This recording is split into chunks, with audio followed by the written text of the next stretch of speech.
All right, so we are live and we are just waiting for it to completely kick in.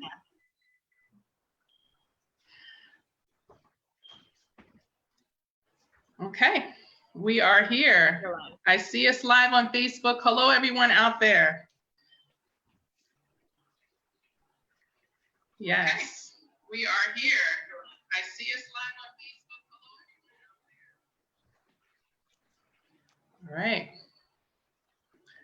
I just hosted our watch party so that we can have as many constituents as possible be able to view this. Because today we're talking about a very important topic, a topic that is very dear to my heart and to everyone who is on this call today. And that is about housing justice during COVID for both renters as well as owners. We know that right now our state is going through a crisis that none of us have ever experienced. We know that this virus is sweeping through our communities and it's impacting our everyday lives in ways that we had never imagined before. It's more than just social distancing. It's unfortunately more than just a concern to our health. It's also a concern to our physical and mental health, but it's also a concern to the economy. And when I mean the economy, I don't just mean the global economy or the local state or municipal economy. I mean that your household economy as well. So we know while flattening the curve is absolutely priority, and we have to do all the measures that you see that the governor has been doing, which is, sheltering in place and closing businesses and doing these things. We also have to recognize that most Americans are living paycheck to paycheck. And many Americans don't even have an emergency fund. So with losing their job, with unemployment, some people are still waiting to receive those checks. There is a lot of uncertainty that is happening when it comes to people not really knowing if they're going to be able to keep a roof over their head. And we feel very strongly that no one should fear the loss of their home, especially during this crisis, whenever so many other things are out there as stressors on us. We're worried about loved ones. We're worried about friends who have pre-existing conditions. We're worried about our loved ones who might be with child and this virus is out there. There's so many different things to be concerned about. Losing your home absolutely should not be one of them. So I am so excited to be doing this today and to have such an amazing panel on who are all housing champions in their own right.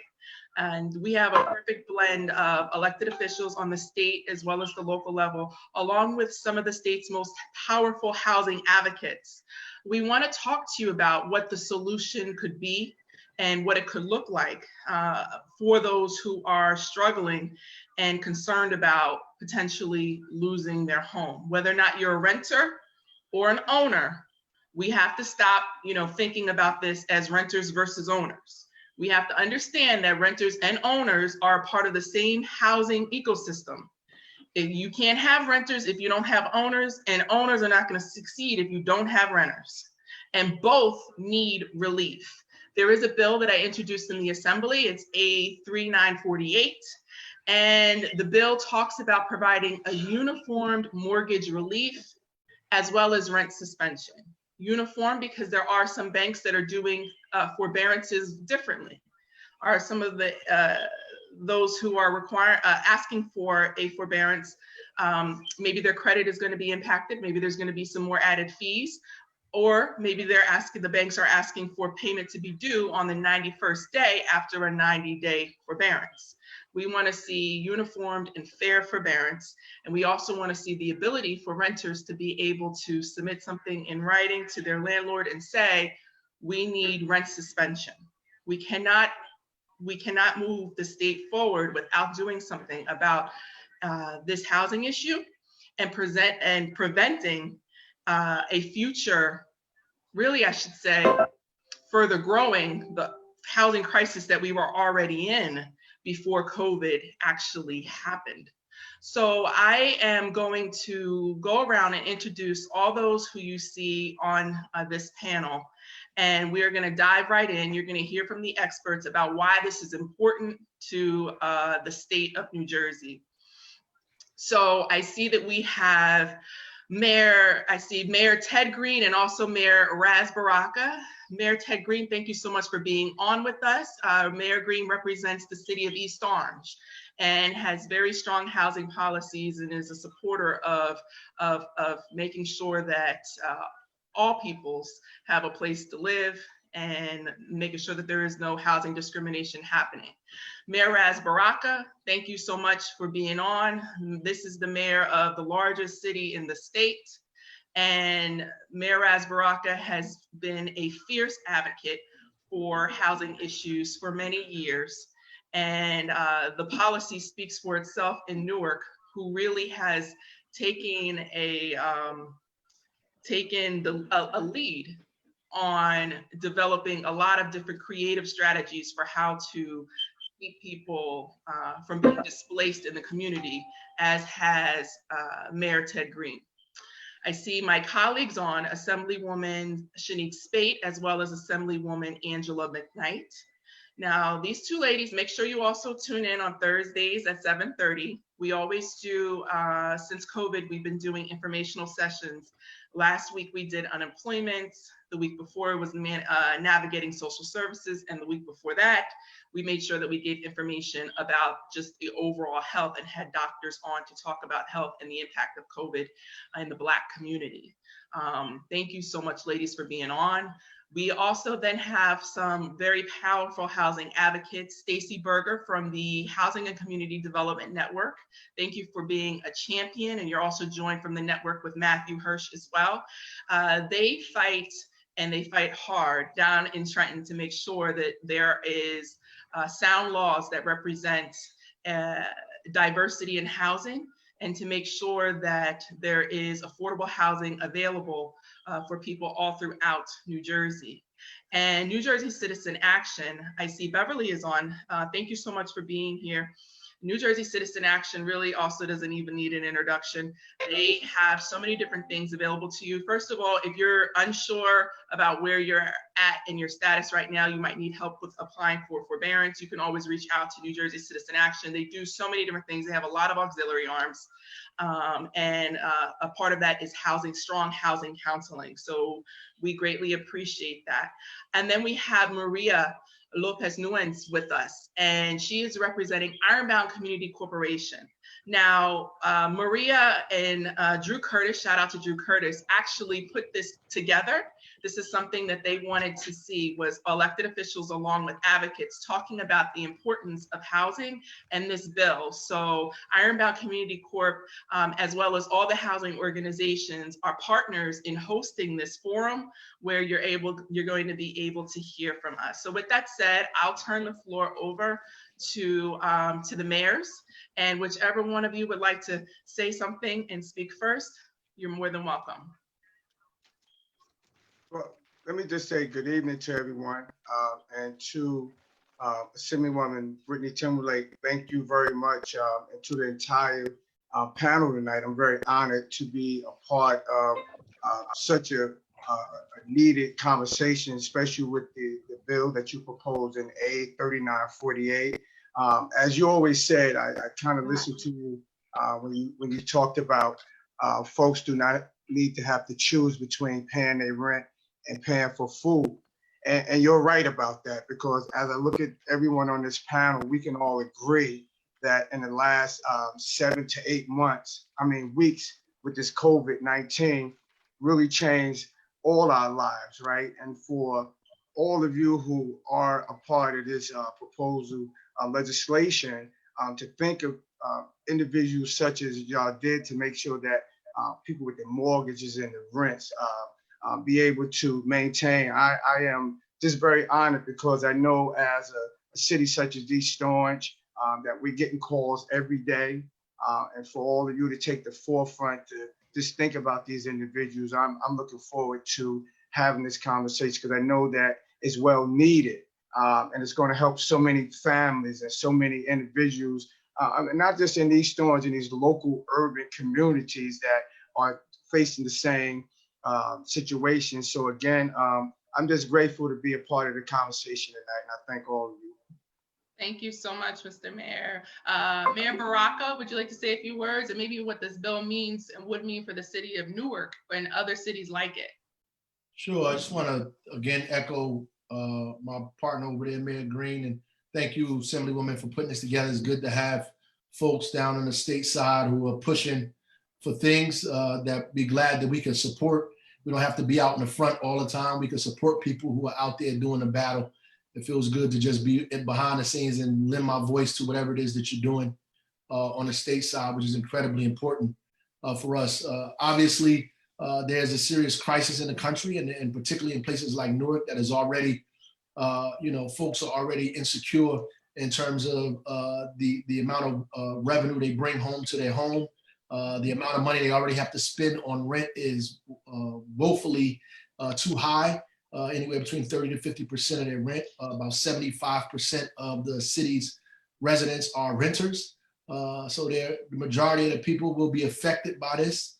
And of course, as you said, renters have to pay money to homeowners or people who own buildings, and that's important as well because they need them. And then if they don't pay rent, these people can't pay their mortgage, which also affects the tax base, which will make it difficult for us to continue services that we need in the city. You wind up laying off people or furloughing individuals. So there's a domino effect in this, which is why it's important for us to take care of rent, then take care of homeowners, right? And find a way to salvage what little bit we have. I mean, there's going to be a serious economic difficulty for all of us after this is done. And so we have to do what we can to try to, fix that or deal with it or mitigate it in such a way that doesn't crush us all.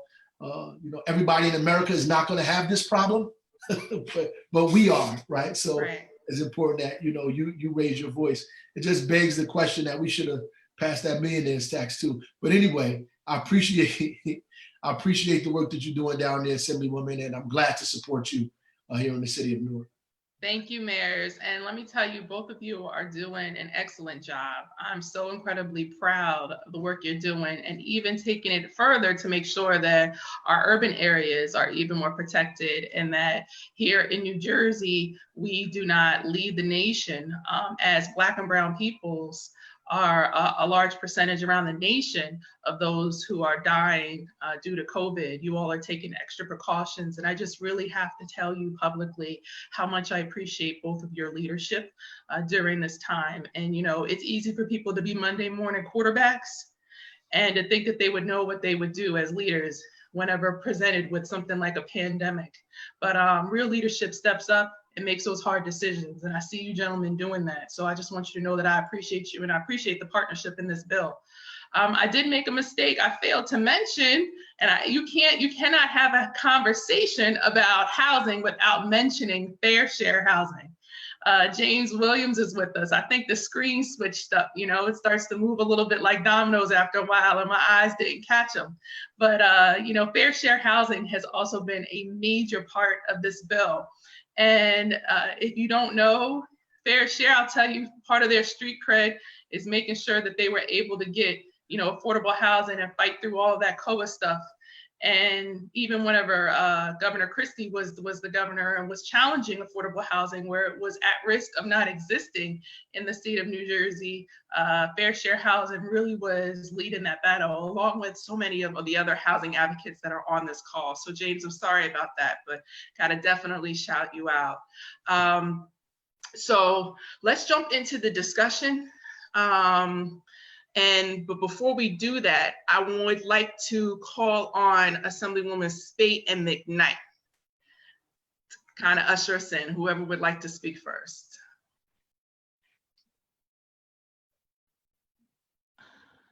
Thank you, Assemblywoman.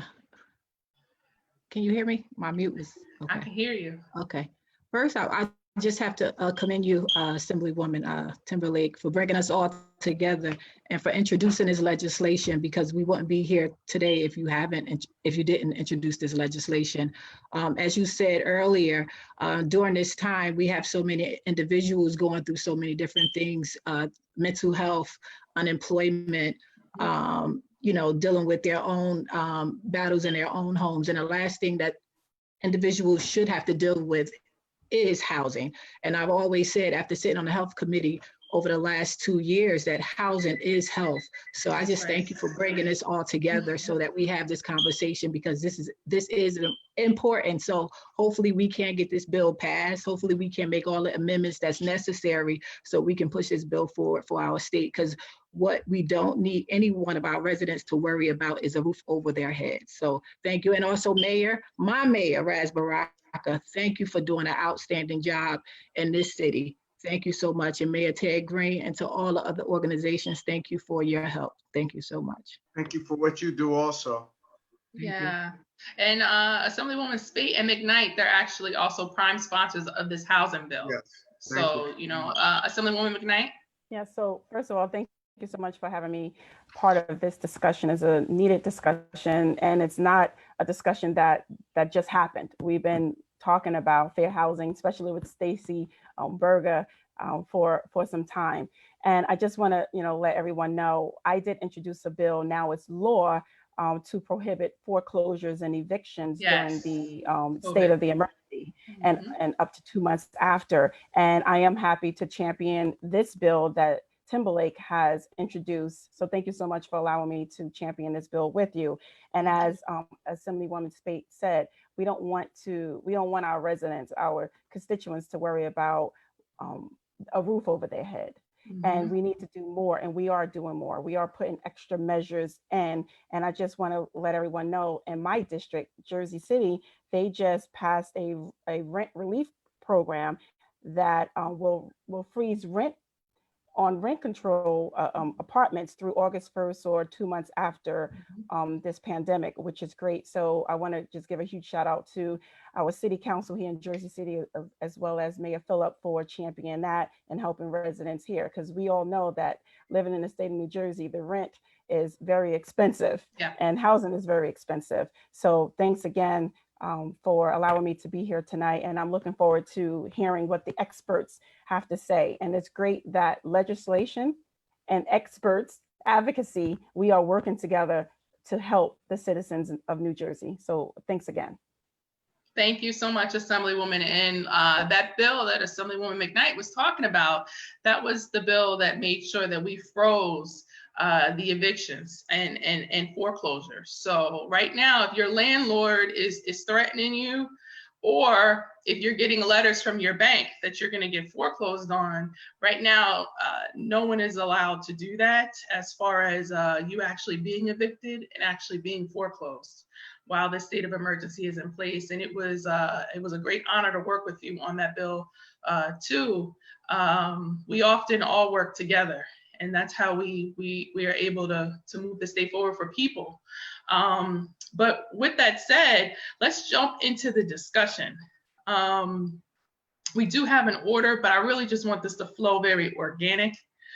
What else is out there statewide that people may not know about as far as their rights? So we mentioned that bill that Assemblywoman McKnight was a prime sponsor of, but what should a person do if their landlord is threatening them to push them out of their home? Does anyone want to take that? I don't know if Staci or Staci? whichever way. Well, first of all, thank you so much, Assemblywoman Timberlake, Assemblywoman McKnight, Assemblywoman Speight, mayors. This is like a dream team opportunity to be on a Facebook Live with all of you. It's unfortunate that we are in the situation that we're in, that brings all of us together, but it's really an honor and privilege to work alongside all of you and try to make sure that nobody loses their home during a pandemic. Assemblywoman Speight said it earlier, housing is health. And I think it's never been more evident to people in all sectors, in all walks of life, that if you simply cannot shelter at home if you don't have a safe place to live.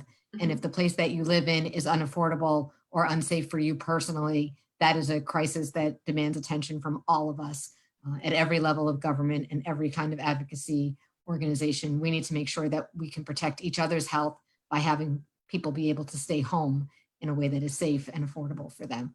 So from our network, which is about 150 nonprofit community development organizations and another 100 or so stakeholders from the private sector, we've been working with all of you and other folks in the legislature and around the state to make sure that people have the opportunity to stay safely home. DCA, the Department of Community Affairs, has a page on their website where people can go and report if their landlord is trying to evict them. Nobody is allowed to be evicted now. It doesn't matter whether you are documented, undocumented, married, single, have kids, working, not working, any kind of possible, reason for you to be evicted is just simply not allowed under the executive order that was authored after Assemblywoman McKnight's legislation passed. So your landlord cannot force you out. Your bank cannot foreclose on you and move you out. That does not mean that the paperwork can't start to be filed once the courts open up, unfortunately, and that's an area where we hope to do some more advocacy, and where we are doing more advocacy to prevent people from facing those challenges as the public health crisis begins to, we hope, abate. But right now, you cannot be moved out. And if people have questions about that, they can go look on the Department of Community Affairs website, and I will find the link and get it to your office, and maybe we can put it up at some point during the broadcast. And if not, I'm sure that if people write a comment, we can share the link directly. The Department of Community Affairs is doing a really great job making sure that people have access to information. Our housing counseling network, of which Citizen Action is part of, and others, the Housing Mortgage Finance Agency as well, are providing housing counseling to both renters and homeowners, and people should take advantage of that. It is free, it is reputable, it must be a HUD certified housing counseling entity or someone who partners with the Housing Mortgage Finance Agency. Do not take advice from people who are not certified to provide financial advice. Right, Beverly? That's correct. And certainly don't let anyone convince you need to pay them to give you advice. All the HUD certified counseling That's right. is free of charge. The network members, including Citizen Action, are available remotely to provide those services for free. I also just wanted to mention that in terms of concerns about being threatened with eviction, the New Jersey LSNJ, Legal Services of New Jersey, is also providing legal support. And other organizations like Citizen Action have an array of services that you may need that are free right now. So in addition to housing counseling, we have financial coaching for more general questions about how to manage your finances during the crisis.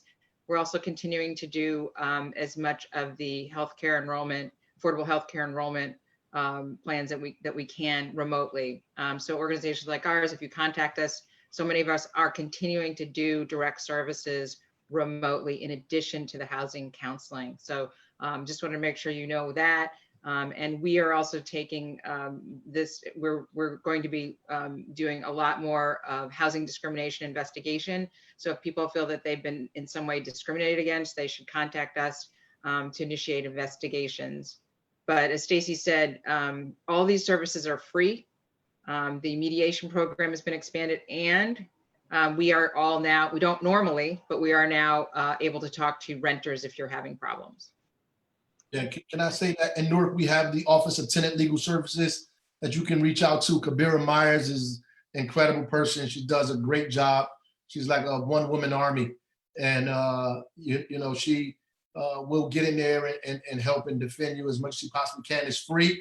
And then we have some other lawyers who work with us as well. And we also are signing the executive order this week too around the rent freeze in the city of Newark. So no one should be getting their rent increased during and after this pandemic. But, please reach out to Office of Tenant Legal Services, Kabira Myers. And that's good.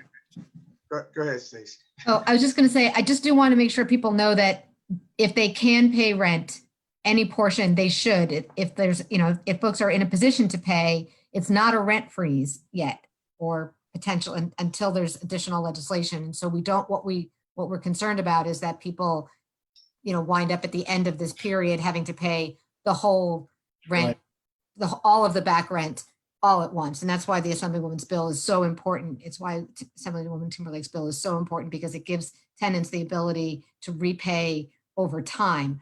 There's no, today, there was a bill introduced into Congress that would put up $100 billion in rental assistance for the, across the United States. I don't know that that's going to be enough money. It's not. Which seems insane. I mean, it's $100 billion, billion with a B.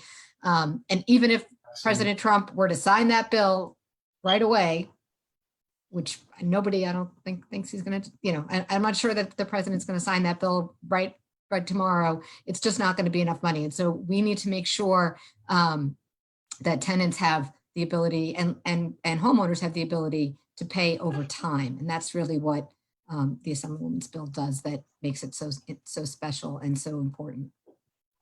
Thank you, Staci. Assemblywoman Speight, I see you raising hands. Yeah. Well, just jump in. So you have some tenants that might not have a written lease, but have a verbal agreement, and may be in fear of actually being evicted, possibly now or right after, but maybe now at this point, do they have any protections from getting evicted out of their apartment if they don't have a written agreement? Yes. They can't be physically removed during this time at all they can't be physically removed. All right, because For non-payment, they can't be physically removed. And paying your rent, have a written document or not, constitutes an agreement. So it's like a month-to-month lease, but it's still a lease and they can't be moved. That's right. So I have a question. So I received a from a constituent, and they said that their landlord is threatening them. What protections do they have? Right. Because they're getting threatened now. Well, my understanding is if they're threatening to remove them, they can actually call the police and say, my landlord is threatening to put me out on the street. Yes. Yeah. They can also, and I'm just trying to get the link, Maria, I know, Maria, you deal with a lot of this also in the Ironbound, and even for people who are very vulnerable, who are working through documentation and different status. And some landlords are really trying to also exploit people who are working on being documented in the United States. Maria, I know you wanted to say something about this as well. Yeah, no, for sure. Thank you. And thank you so much for your bill. It was a godsend to hear you were working on that, because, it's similar to when the mayor started working on the right to counsel. We were out here wondering, like, what's out there for undocumented folks. And, we're so thankful that y'all have had the answers. And so in the Ironbound, as y'all know, and a lot of people have an outdated idea of the Ironbound, they still remember it as being historically just Portuguese, but now we've had such a big influx of Central Americans and South Americans. So we actually are carrying the largest undocumented population for the city of Newark, and trying to get everyone counted, Mr. Mayor. But one thing that we've been seeing that's really tragic is even before the pandemic, people were using ICE as an eviction tool. You could just kind of threaten them, and they had the backing of the guy in the White House. So now during the pandemic, we've seen that a lot of community members who are just being thrown out of their homes. We had a pregnant woman over last weekend who she was trying to pay the rent, she was trying to do the right thing.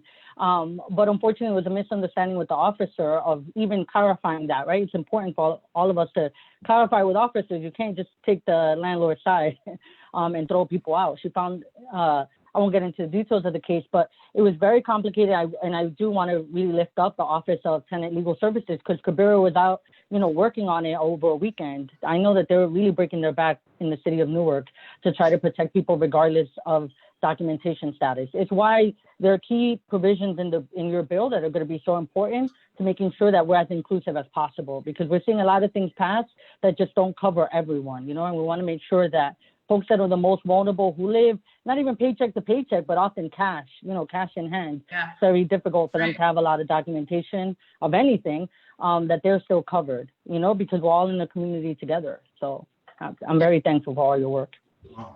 Thank you, Maria. You know what? I want to fold James into this conversation from a legal standpoint. Maybe you can talk about the bill, its legalities, and also address a lot of those questions legally. That's what fair share housing does. They go to war for people, for fair housing. legally. And that's what I love. They will challenge the legal system in a minute to make sure that people can keep a roof over their head. So Absolutely. James? Yes. Yes, we do. As a South Jersey guy, I won't take offense that, you from North Jersey and you just kind of omitted me. So I'm gonna take this as an opportunity to be I came back to you. I came back strong too. I know you did. But one of the principles that we've hung our hat on is that housing is a fundamental right.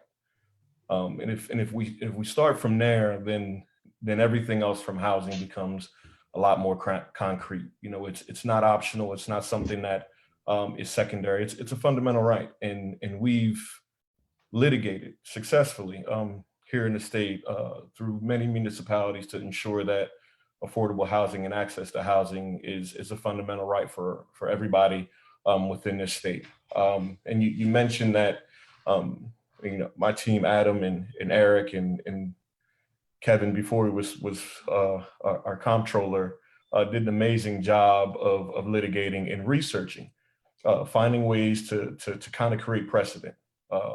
New Jersey has the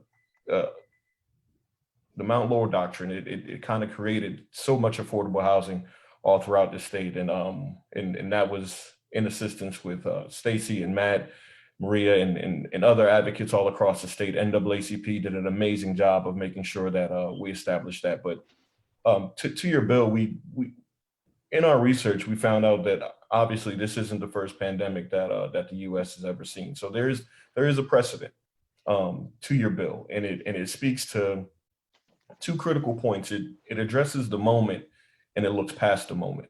And I think that's something that we really have to focus on.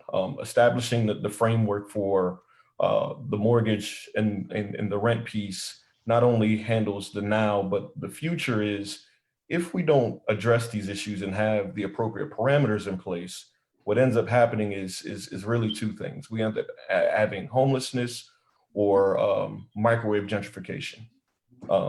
And we don't want that. We don't want our housing epidemic to turn into a homelessness epidemic. And what we also don't want is bad actors seizing on those that are vulnerable, particularly our communities of color. We recognize that our communities of color have been fighting tooth and nail to maintain their homes and their communities for years and years and years. And if this bill isn't in place with amendments and collaborations with other bills, then we feel like gentrification and homelessness and redlining will reintroduce themselves back into the housing conversation. And we know that historically, housing, particularly for people of color, has been an issue since we came across and we were living in slave shacks. So what we don't want to go back to is that kind of era within New Jersey. So we see this not as a health and human service issue, but this is a social and racial justice issue, because we recognize that people of color, our immigrant population, our Black and brown people face these issues. We recognize the economic disparities that people in of those communities are already dealing with. The net asset gap is huge. So your bill does a good job once again in bringing it back to addressing the moment, which is we need to have something in place, but really articulating the language so that the future isn't so bleak for New Jerseyans all across the state. Yeah, thank you, James. And you know what? I just got to correct you on one thing. And everybody, really, we keep referring to it as my bill. You know what? This is our bill. Each and every single one of you have played a role, even if it was just being a sounding board for the creation of this legislation. And this legislation belongs to the people of New Jersey. Like, that's who it's for. And you mentioned some very important points. The genesis of it, and my background also being in housing and having being able to look at through the lens of a social scientist who understands housing and sees how this could potentially roll out after COVID.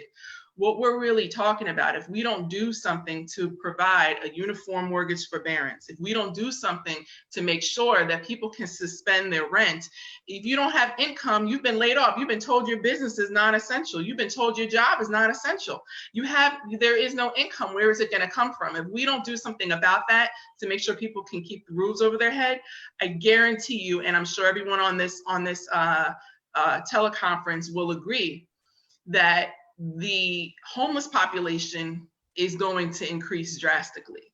And you know what? When you're driving by and you see a homeless person on the street, you don't even be surprised if you recognize that person as someone that you used to work in the office with.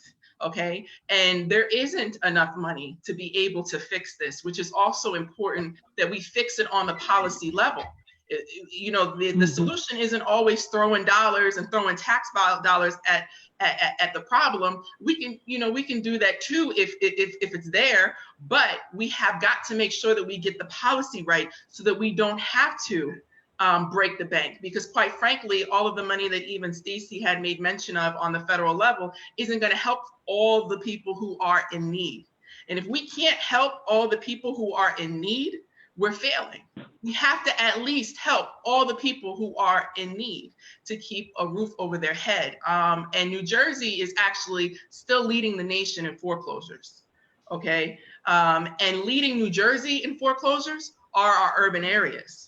They are our Newarks, our Camdens, our East Orange, okay? And what does that tell you? Homeownership is still the #1 way to build wealth in this country. And every time a person loses their home, really what's happening is they're bleeding wealth. And we're bleeding wealth out of our Black and brown communities. And we have got to make sure that we stop that.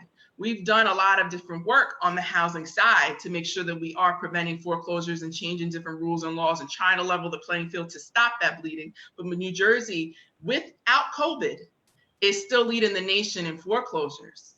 Now, after COVID, how much more Black and brown wealth is going to be lost?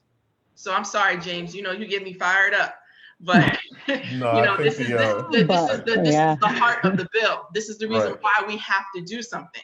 The state of New Jersey does not have all of the money in the world to provide rental assistance, nor does the United States of America. We can fix this on a very policy level. Maria?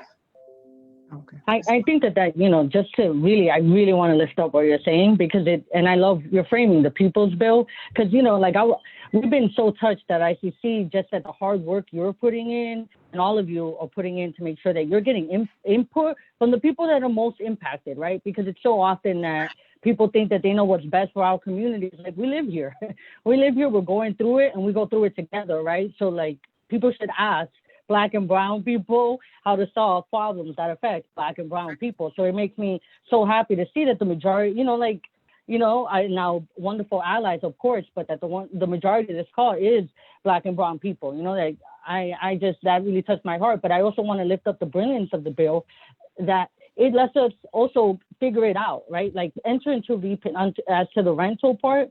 Rent suspension, it lets tenants figure it out with their landlord over a period of time to recognize that there'll be a better tomorrow, but right now we need help. So you give the bill, the People's Bill, it gives a chance so that we can negotiate a payment plan so that we know, we can't be underwater. You're underwater, I'm underwater. How do we figure this out together and together come out of this pandemic with compassion and a fair New Jersey, right? The governor loves to say that. We need to see him demonstrate it. And another thing I want to say is, when you keep money in tenants' pockets, you're actually stimulating small businesses. You're stimulating that local economy. Because if you put money in my hand, I'm spending it, right? And I'm spending it in my neighborhood, at the local bakery shop, at the local chicken shack. I'm not going elsewhere, so it's not just helping tenants and landlords, but it's also going to help local businesses. And that's something that the governor can do, that that our state can do without, like you said, throwing money at a problem. When it's a bottomless pit, our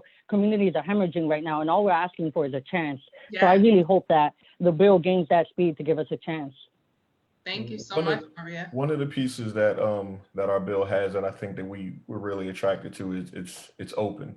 The concept of hardship, we know, is on the minds of a lot of people, and what does that look like? Our fear as advocates is that, one, it'll create a front end backlog.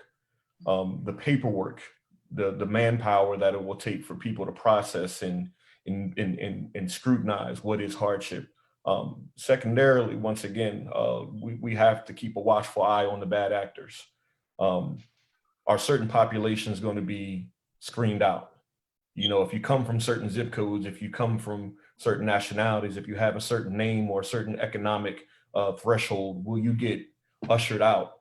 of that population. So we understand that the hardship component is going to happen. We understand that conversation is primed and ready, but I think we should be very, very careful about establishing that, because what we could end up doing is screening a lot of people out of the opportunity to actually make it through this pandemic. And if the paperwork and the bureaucracy on the front end, and then the insidious nature that some actually utilize to discriminate and use racial tactics against certain communities, could end up causing, once again, just the ripple effects could be catastrophic. And I think we, as a state, we learned some of that from Sandy.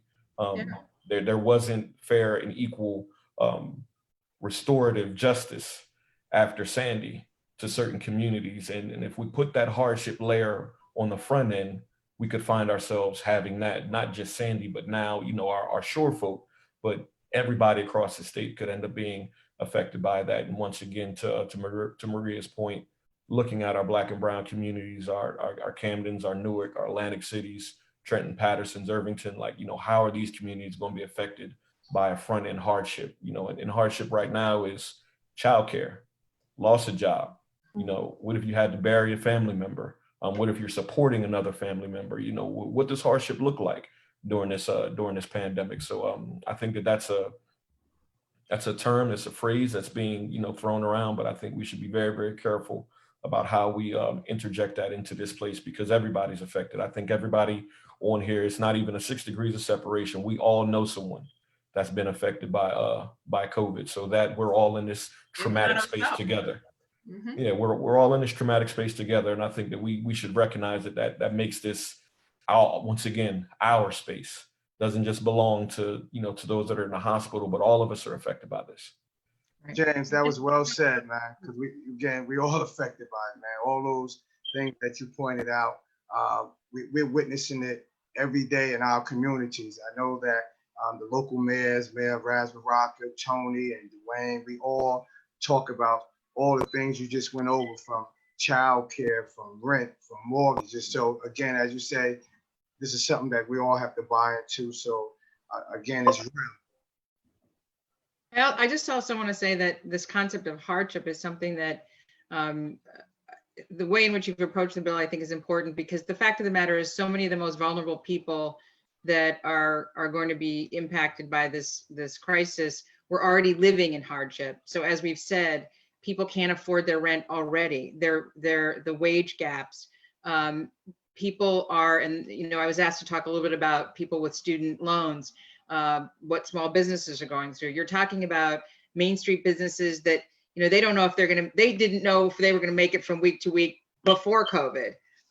People with student debt who are carrying payments the size of mortgages. So the hardship is kind of where people were before. And now they're being hit over the head with a sledgehammer. So I think it's so important that we do approach all of the policy work by remembering that the management of our homes, the root of the word economics comes from managing our households. That's already been, under duress and stressful. We already know, and the whole history of foreclosures still being number one in the state. But so when people say we've got to prove hardship, I think we really need to lift up the point that you're talking about people who live in hardship, who have lived in hardship for decades. And so we're starting from there. That should be an accepted fact. And we need to move forward so that they survive this moment, and then we are able to get people past, to a more manageable place. And that's why I appreciate the notion of long-term payments, paying back whatever is not paid now over the long term, of protecting credit, of making sure that no one's credit is either damaged or further damaged by new economic hardships. People are going to have new medical bills. They're just not going to be able to pay debts that they've had in the past. It's just unrealistic. They're barely able to, if they're lucky enough to get, the right unemployment in time, or as small businesses, if they're lucky enough to get one of the few small dollar loans or grants, they're still struggling. And so in order to protect them The idea of making sure that credit is not damaged any further is hugely important, and recognizing the massive kinds of debt that people have had anyway, whether it's student debt, loans to shore up their businesses. I think there's still Sandy people struggling to rebuild. So I think it's very important the way the group of leaders here and advocates have approached this conversation, that the intersectionality was never more clearer here in all of these different issues. So thanks to everyone for taking that approach and recognizing that, in fact, New Jerseyans have been living in hardship for a very long time. Yeah, thank you, Beverly. I want to also give a shout out to our governor, who has been working on, sound housing executive orders. And I want to fold Matt into the conversation, who can actually give an overview of the executive orders that are out there. So currently, the help that is there for those who have a mortgage and also for those renters. Matt? Oh, you're on mute. You got to take off mute. Yeah. I'm like my own punchline here. Thank you so much, Assemblywoman, and thank you to everybody. This is truly this is amazing company, and we couldn't ask for better allies in the legislature and on the ground as well. We've been working with all of you on this, and I think I want to echo just Maria and James, and Staci, that this is the people's bill, and this is really how legislation should work. Assemblywoman Timberlake weeks ago, months ago, when this all started, reached out to various organizations on the ground, a consortium of housing advocates, to ask what we were seeing and what we needed, what our communities needed.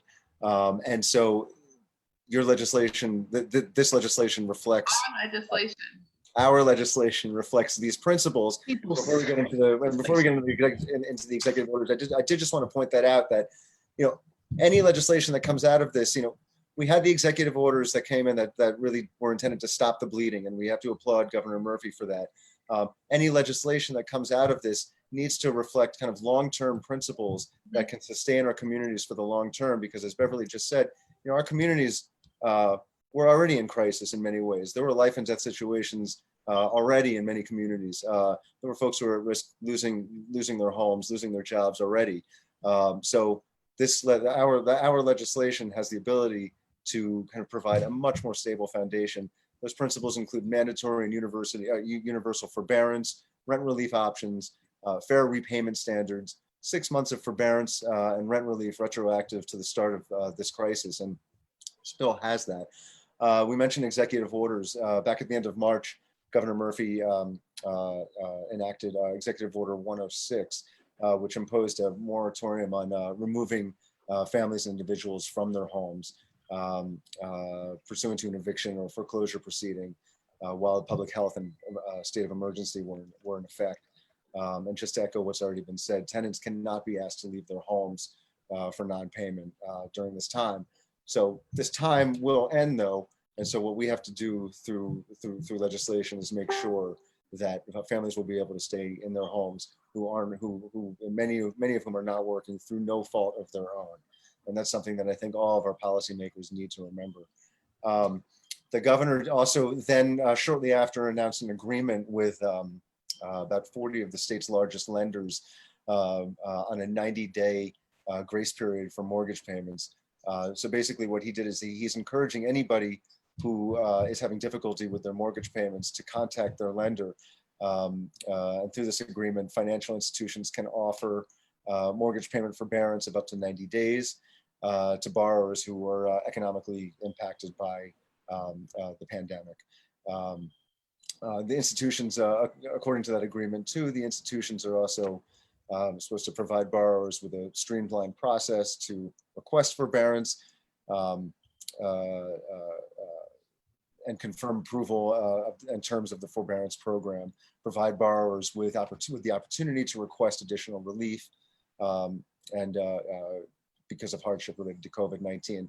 One thing that we have all been advocating strongly for is and if it's possible, is to make sure that people are not going to be double dipping when it comes to their rental repayment or mortgage repayment. So we have to make sure that very few people, and notwithstanding people who are not immediately impacted by this pandemic, but very few people can afford their home payment and then some. So we have to make sure that people are not overly saddled with home payments when they as they get back on their feet. Yeah. Thank you so much, Matt. And the governor has done extraordinary work, and I'm so incredibly grateful. And he also made sure that you can now use your security deposit to cover a month's rent. And I think it's excellent what we have so far. A lot of people have reached out, constituents, that they've used their security deposit already, though, for May. So now what we're looking at is, what do people do for June? What do people do for July? Some people, although they were laid off, there's a lot of uncertainty. What about those who have lost their job?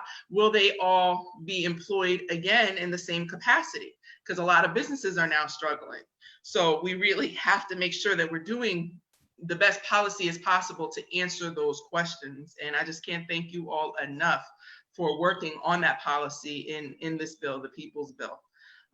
So thank you, Matt, for that overview. And thank you so much, Governor Murphy, for your strong advocacy on housing. Regarding the mortgage bankers and over 40 lenders, the issue is that everyone is doing forbearance in their own way. There are guidelines from Fannie Mae. I use an analogy. Fannie Mae guidelines sometimes can be a little bit like a religious text where everyone seems to have their own interpretation. Each bank then comes up with their how they're going to do their processes and procedures and what it is that they're going to offer, how is it that they're going to require people to prove hardship, so on and so forth. And there are some great banks out there that are doing things right. I know that we've recently spoken with Valley National Bank, and they're really doing things in a model way. So shout out to Valley, and I know there's a lot of other banks out there that are doing the right thing, but there are some banks that are not. And that's why we need a uniformed mortgage forbearance. Staci, I saw your hand up. Yeah, I just wanted to say a couple of things on that, Assemblywoman. The banks who are not part of that voluntary agreement it's problematic because it's not all banks and not all lenders and not all servicers. And some folks don't know even how to get in touch with their bank because their mortgage has been sold and resold and transferred around. And so if people are having trouble, that same page that I was referencing before, I did get the link. It's covid19.nj.gov and either /renter or /homeowner. And I sent that to your office, Assemblywoman, and hopefully we can share that because I think that there are folks who would want to take advantage of that forbearance if it were available to them, but they can't even track their bank down. We saw that, during the Great Recession, a lot of what drove the economy right into the tank was that securitization of mortgages and the transfer of wealth there. So it's hard for some folks to figure out who owns their mortgage. And then secondarily, or equally, a second point is that sometimes, a landlord sometimes is the owner of a 2 or 3 family house. They're a mom and pop landlord. Their entire investment is in that home, and they hear us talking about a rent freeze or a rent forbearance, and they get a little nervous because they're afraid that if they can't collect the rent, then they can't make their mortgage. Those folks should be talking to their bank now about a mortgage modification and a forbearance, so that if their tenants can't pay the rent and they move and they can't get somebody else in, they can still stretch that mortgage payment out. That's one way for smaller landlords and nonprofit landlords to address a rental crisis, so that we can make sure that the folks who are in our communities who are, smaller landlords are protected, even under this bill, the People's Bill. And if there is rental agreement around, whether it's a state rental relief or it's federal rental relief or it's both, we still need to make sure that folks can pay the bills and that they have time to do that. And there are going to be, as Beverly was saying earlier, there are going to be so many bills. Our bills are going to have bills. We want to make sure that people don't have a late penalty, right? That there's no penalty for paying your bill. If you're trying to pay your bill in good faith, that ought to be good enough for the bill collectors, whoever they are. And so one of the things that's really important in this legislation is that it reduces and works to eliminate those penalties so that people can get back on their feet and pay their bills.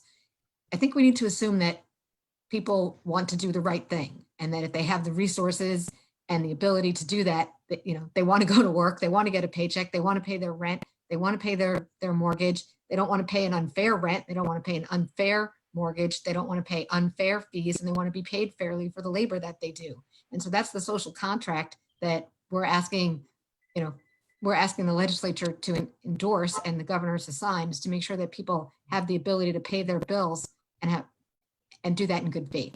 I Yeah, also want to just piggyback on what you said, both of you said, but Assemblywoman Timberlake, about the need for uniformity and the confusion, Staci, where people don't know what their servicer is doing, who their servicer is.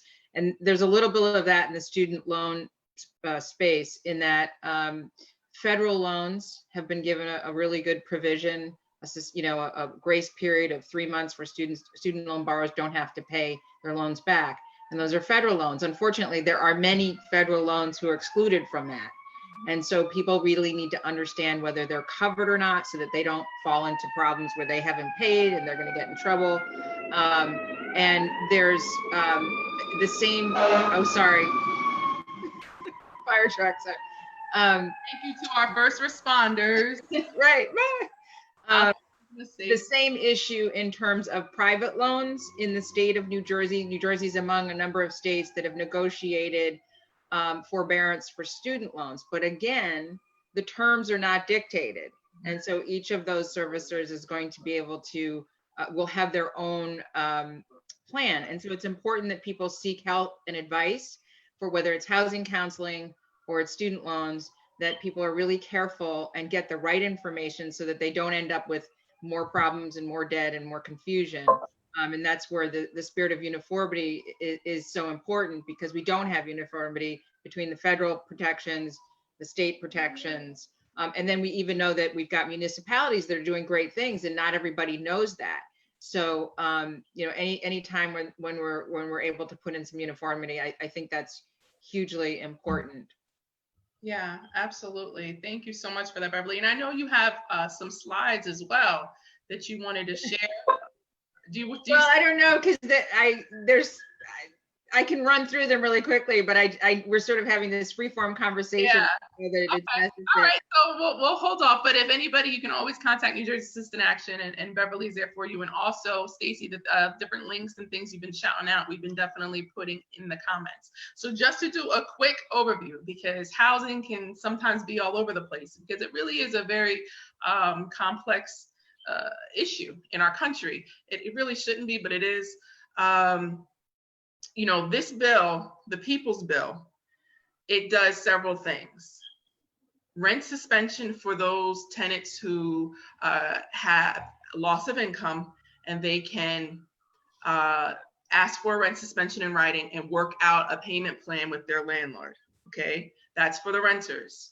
For the owners, we're talking about uniform mortgage forbearance. Okay, so it has to be where you can go. We want to make sure that lenders are being good actors and not bad actors. And we want to actually, what we're describing the uniform mortgage forbearance to look like is your payment is not due. You get a 90-day forbearance, which is really just a suspension of payments. And then on the 91st day, you being asked to pay back those other 90 days. That's pointless. That's not helping anyone. If there's any bank out there that's doing it, shame on you. It should not be so. What we're asking and actually defining in the bill is that what we believe a proper forbearance, a more fair forbearance, would be to put the payments on the back end of the loan. So if you have a 30-year mortgage, and let's say that your 30-year mortgage is going to be paid off next year in December. Now, because you had the mortgage forbearance, your mortgage will not be paid off until maybe around March or so, okay? Because they're putting it on the back end. That there will be no additional fees, there will be no penalties, and there certainly will not be an impact to your credit. That's what we are asking all banks to do and to implement as their policy for this. And then the bill also speaks to, you hear Beverly kind of jumping into student loans and things. And businesses, because for the rent suspension and the mortgage forbearance, we are also speaking to not only residents, but small business owners too. Okay, so for our local places, you drive down Main Street and you see that mom and pop shop that was non-essential and is closed, you know, but maybe their landlord is still looking for that rent, or maybe they still have to pay that mortgage. We're asking for mortgage forbearance for them too, and also the rent suspension for them too. Okay, and then the student loans and uniformity around that is what Beverly was also speaking to, that our bill speaks to. So I just wanted to give that brief recap, and I wanted to turn the floor over to anyone who wants to add on to that and really ask you, what would a bill like this mean to your community, to your constituents, and to the people that you serve? I wanted to add a couple things, and then I'll answer respond to what you said. And that is that, unfortunately, at this time, it's hugely important that we advocate for ourselves, that everyone advocates for him or herself, and that by your reaching out to the community people here or the elected officials here and letting them know what you're experiencing, that's the only way that we as a community are going to be able to get through this. So I just urge people to advocate for themselves. Look out for things that don't seem right. You know, if you don't know what your rights are, contact somebody in the city or somebody in the legislature or one of the organizations here, or other ones that you know, to find out what your rights are. A lot of organizations are doing informational sessions. We do webinars. The network does, other group, I'm sure Ironbound is doing, locally doing things. It's really important that people reach out and let everybody know what you're experiencing, so that that the legislation that is proposed reflects what you really need. And I also just wanted to say one thing about student debt is that, we're hearing that, and this is an example of why we need to hear stories. The federal provision does not allow COVID support checks, COVID stimulus checks to be garnished for student debt. And yet that is happening. And so if something like that is happening to you, or your landlord's threatening you, you need to reach out and ask for help. There's a lot of information that people don't have, and they really need it, and you need it, and we need it. So if you hear a friend has a problem, they should contact any one of our organizations and the elected officials here to make sure that you're getting the support that you need. And then I would just say that, again, I appreciate what uniformity would do for the people that we serve at Citizen Action, making sure that there's a comprehensive view of what they're experiencing. They've got to pay debt, they've got to pay their rent, they've got to pay all those things. And you can't isolate any one problem and address it alone. Everything has to be addressed at once. And so I think that's what is the most important aspect of what's been discussed today, is that you're trying to look at the whole household and protect people now, and for a softer landing when we get to the other side of this. I guess I'll briefly jump in. I think that the key piece, you made an excellent point, Assemblywoman Timberlake, about how complicated housing can be at times, but I think this is an opportunity to uncomplicate it. Mm-hmm. Our children live in homes. Our elderly live in homes. Our formerly incarcerated, return to homes. Our undocumented citizens, they live in homes. Our first responders, our law enforcement officials, our legislators, our advocates, we all live in homes. Housing doesn't need to be a complicated issue because this is so intersectional. So though we're housing advocates, on this call, everyone can advocate for this bill, because housing is a fundamental right. And it's something that touches every point. And we've seen that it's magnified so many of the disparities that we see all across the state. As we talked about with credit, we talked about our education system has been kind of exposed for the disparities in terms of the opportunities for those that have access to internet connections and things like that, our healthcare, just our overall system as a whole. So this is a very intersectional bill, because everyone that is working or is not working, hopefully is living in a home, and in each and every touch point in our communities has a stake, has a dog in this fight. That's a term often used. I don't have a dog in that fight, but this time you do. and everyone does, because this is such an intersectional issue. And I think that as long as we kind of continue to champion it as that, and not just a housing issue, but an everybody issue, a people's issue.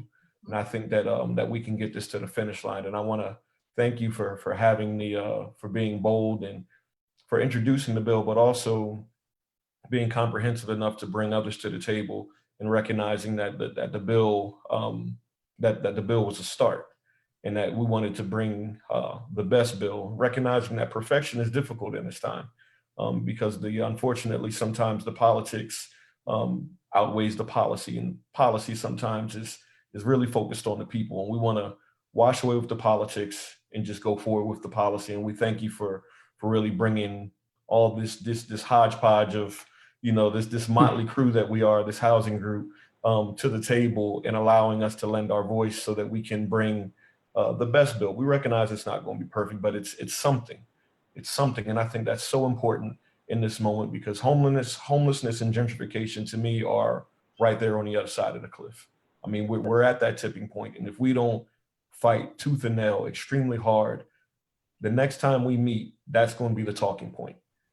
How do we handle homelessness in this state? How do we give our Black and brown communities their communities back, because they've been gentrified during the COVID reconstruction? So those are my points. Once again, I want to thank you and all the legislators, the mayors, for doing their exceptional work in their individual cities. But this shouldn't be siloed work. And I think that's the point that you've championed. I think that's the point that we should continue to champion, that, any advocate that lives in a house has a dog in this fight. So thank you so much for bringing this to the table and getting this started. And hopefully we can get this to the finish line very soon. Yeah, I would like to, can I jump in? I just want to encourage people to reach out to their legislators so they can get the support. So, the Assembly people can get the support here. I know these three ladies, McKnight, Speight, Timberlake, I know you're fighting down there, but obviously your 3 votes are just a few. You need everybody, as many as you can. So everybody that's watching should reach out to their legislators and try to get them on top of this bill. I know that even advocates can reach out to elected officials. I know ICC Drew reached out to me on Instagram, and but luckily I got a policy team that's involved in everybody's business. So they had wind of what was going on already, which is a positive thing. I can't take credit for knowing what's going on. They knew before me. Shoshana is and her team are great, and they plugged me right in immediately to what was happening, and it's just a no-brainer for us to be involved. It's going to help us tremendously. So I would advocate that everybody reach out to as many folks as they can, particularly their legislators. And this is an opportunity to build a united front, and it's something that we have desperately been trying to do. A lot of people have not had the ability to pull a united front together, which means you don't have to agree on everything. You just agree on a few key things that are going to get us to push things forward. And I think that there's too many of us who are fighting, trying to make things perfect. It's just like we fight for things that we criticize it in hindsight, but while we on it, we need to push as hard as we can, as much as we can, to get as far as we can until somebody else comes and take it even further than us. But that's exactly what we need to be doing, all of us. So I'm here, and I know all of the mayors that we hang out with. If I say it, Mayor Green, Mayor Warren, Mayor Voss, we all together. So, we all talk, we try to talk as one. So at the end of the day, at least East Orange, Newark, and Irvington will be advocating for this, that's for sure. Thanks so much, Mayor. Mayor Baraka, thanks so much for your support, and thank you. You're saying you talk the talk, but you also walk the walk. I see you. I see all the cities that are doing great things. And I just want to let James know that I have a good friend who's a broker, and she's beginning to see discriminatory practices. So this is something that I want to put on the forefront, so that maybe we have to do legislation to weed out the bad actors. What she says that she is beginning to see offers that are FHA, they're being rejected, or they're being requested to change to conventional. So that's the housing talk. So I believe you know what I'm talking about. So we need to look at that because that is happening now. Assemblywoman, we can connect. And yeah, this is the time to start to collect that kind of information, because that's once again, it's going to be right around the corner, and I'm certain that there are other individuals that are collecting that kind of information. So as it comes about, we need to start to identify it so that we can get in front of that as quickly as possible. Yeah, And I do want to make a plug. I want to make a plug for this Saturday. I had Jay Lee actually from the rent control office texting me, so I'm not going to get in trouble. But this Saturday, Ironbound Community Corporation with the great city of Newark, with the rent control office, as well as the Office of Tenant Legal Services. And what I like too is we also have Dean from the Department of Community Affairs, and somehow we have the nonprofit lawyers. So we'll have Jose Ortiz from Essex Legal Services, and we have folks from Essex Legal Aid, so we have McCarter English, all of us together trying to make sure that Newark residents and Essex County residents do understand their rights when it comes to tenant and homeowners, so I had to definitely make the plug. But when you ask the question of what it would mean for our community if we pass this, like, first off, it means so much that you didn't forget about undocumented folks, because, they're not getting no stimulus check. They don't qualify for any of the programs that are available throughout state and municipalities often. So it meant a lot that you started from that basis of openness. But also it means a lot that we're having this conversation. It feels like the beginning of that new world, because I don't want to go back to normal. Normal was not working for our communities.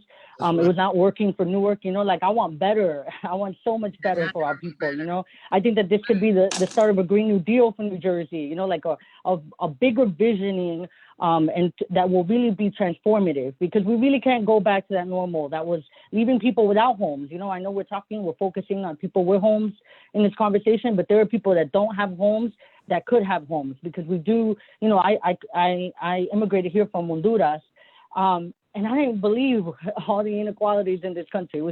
It was really hard to digest that this country that sold on being the promised land was being so unfair and unjust to so many people. So I think, it's such an inspiration to be able to see folks out here really fighting for Black and brown people. At ICT, we really like to say Black and brown unity. And for all of us to see each other as interconnected, because whether you're low income, you're a white person who has low income, you own a home, but it's just your first home, all of us are interconnected and we're interdependent. We need each other to succeed, we can't just have one or the other. Like you said, it's not homeowners versus renters. It's like we're an ecosystem. And if y'all know ICC, we're the environmental justice folks, but we got to protect our Mother Earth and be in right relationship, and COVID's showing that, right, with the air pollution and hurting people who, again, are Black and brown people who are disproportionately affected by pollution and contamination. So I think that this is a step into that new world, and that's what your bill, I read all that into the people's bill, because I think it's just the first step of all this work that we have to do. So I thank y'all, and I thank our mayors and other assembly people who are really working hard to make sure that it's our affected communities leading the way. And I'm looking forward to that new world. Thank y'all. Thank you. Thank you so much, Maria. And you know what? I just had a piggyback off of that, because we have amazing housing advocates here on this, but we really couldn't have possibly even fit everyone in who has been pushing and a part of the People's Bill. So if you'll bear with me real quick, we have the ACLU of New Jersey, Advocacy and Management Group, Anti-Poverty Network of New Jersey, Community Health Wall Project. These are all people in support and who have been working on the People's Bill. Fair Share Housing, Housing and Community Development Network of New Jersey, Ironbound Community Corp, Latino Action Network, Legal Services of New Jersey, McCarter and English, New Brunswick Tenants Union, New Brunswick Tomorrow, New Jersey Citizen Action, New Jersey Coalition to End Homelessness, New Jersey Community Capital. It's a lot, okay? Let's see, where was I at? New Jersey Community Capital, New Jersey Institute for Social Justice, New Jersey Tenants Organization, Rutgers Law School, Seton Hall Law School, Solutions to End Poverty Soon, Starkley and Kelly, and Volunteer Lawyers for Justice. This is the People's Bill. These are all the groups that are at the table with their hands to make this the best policy as possible, so that we can mitigate homelessness, so that we can mitigate foreclosures and the bleeding of wealth in our communities. Staci, you had your hand up? Oh, I was just going to say, in addition to the people who've helped to pull the bill together, I think, Matt, we released a list of somewhere in the neighborhood of 150 other additional groups and individuals and organizations from one of the broadest lists of supporters I've ever seen, from the New Jersey Educators Association to North Jersey, Our Revolution, and just like a wide array of constituents that care about this. So when Mayor Baraka was saying, we need to build the united front around these issues, when I looked at that list, I thought that's really what you're doing. And so we appreciate your leadership and your willingness to bring all kinds of folks together and try to focus on making sure that people can stay in a home that they can afford, because otherwise our homeless shelters, which are already brimming, over, we know that people are not able to necessarily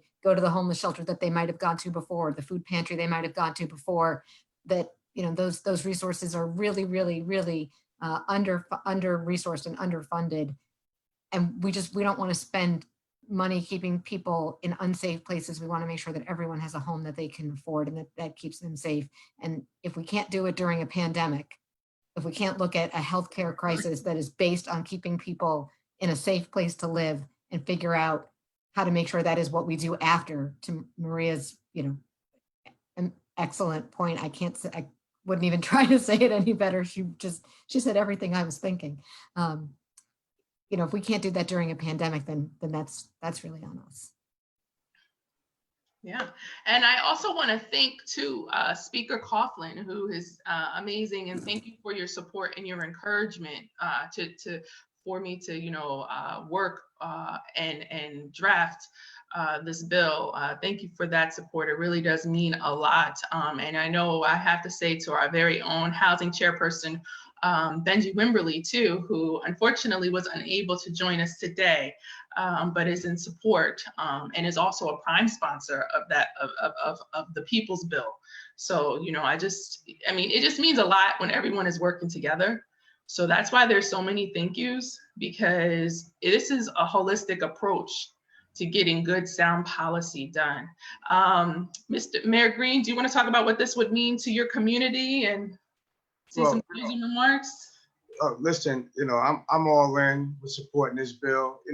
Most people know as mayors on the local level, we get these calls quite frequently, and way before the COVID really moved in on all of us, we were still dealing with recovering from the foreclosure predator, right? And now here we are in the city of East Orange, and knowing that as we work hard each and every day, that we have legislators like all of you that are in the assembly fighting for the things that we have been fighting for. Because although we have what we call resolutions and things of that nature and city ordinance on a local level, it really don't count until it's on a state level where it gets the movement at. So again, it's going to mean a lot to my residents. It's going to be mean a lot for those who have been on the edge of struggling, and they were struggling before, as all of us said it. We've been struggling for a long time. We just went to a different struggle. So this bill 3948 really is going to be substantial to really helping the folks in my community. We are a city of 65,000 or more residents in our community. We have folks needing help each and every day, and this bill to us really, and me and some of the other council members have been talking about this bill. It's the right thing to do at the right time for the people, a people's bill, and it's going to help many people. So East Orange is, we're excited about it, and I'm hoping that it can move through the state level where it needs to move through. I'm asking everybody I can, especially here in the city of East Orange, to make sure we get behind all of you with this bill. Thank you so much, Mr. Mayor. And I know Director Jennings in the department is doing an awesome job coming up with creative solutions to how to help in East Orange. You have a fantastic staff. So do I. Hey, Medina. Thank you for everything you do, my chief of staff, and also to Rachel Ford for putting this together. Whenever you email the office, it's them that is working so hard to make sure that we're meeting all the constituent needs and concerns in collaboration with myself. They're absolutely amazing, and I couldn't do any of this work without them. I know that's right. That's beautiful. That's beautiful. Matt or Assemblywoman Speight?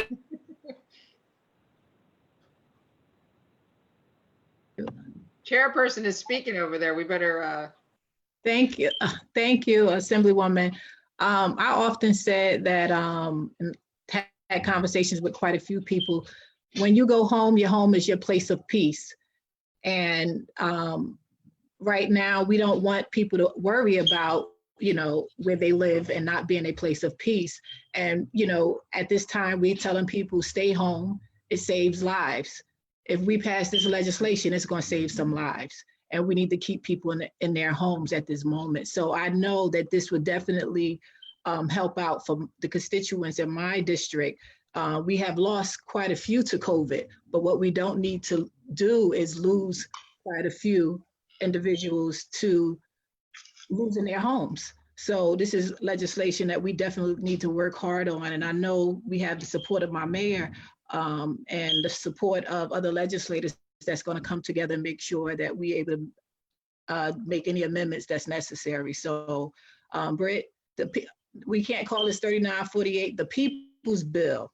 This is for the people. We have to do this for the people because passing this legislation saves lives. So we all here for it. And, thank you everyone for, all your comments on tonight and, all your thoughts. Cause I didn't, some of the things that you mentioned on tonight, I didn't know everything, that especially Staci Berger.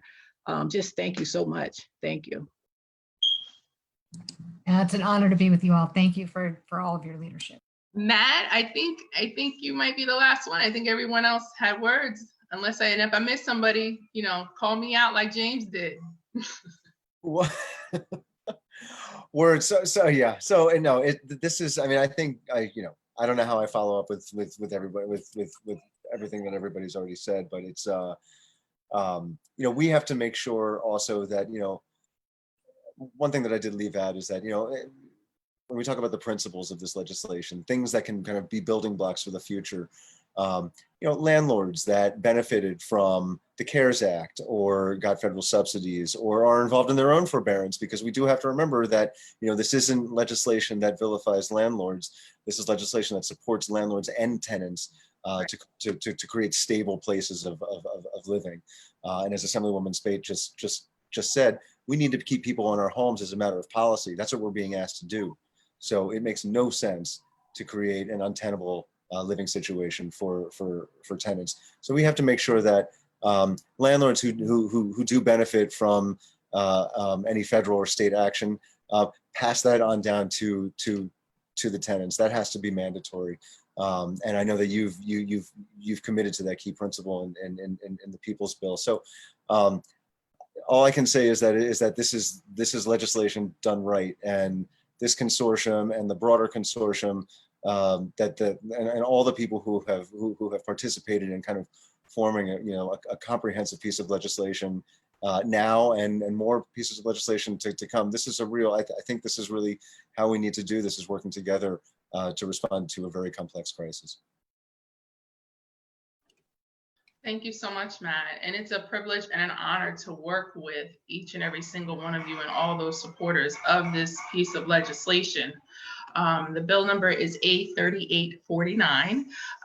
In the comments, Medina has made sure to put the different links that were shouted out today for if you are experiencing any type of discrimination during this time and where you can go for help. And she's also made sure to put the contact information for each organization that is represented, Ironbound Community Corporation, New Jersey Citizen Action. I know they do a lot of work hands-on with constituents directly to make sure that they are able to, whether or not it's guidance and housing counseling, or whether or not it's making sure that you need someone to stand with you in a fight, and that's definitely ICC. So we just want to thank everyone so much for tuning in. We hope that this was able to be helpful. We are trying to make sure that we get this bill passed, and that we are able to provide this aid and this relief to the people of our community who now need it more than ever. And this would be a statewide policy for both renters and homeowners. So much love to you all. And I want to end, I don't know how this is going to work with my 2-year-old in the background, but I want to end in a moment of silence for all of those who have been lost due to COVID.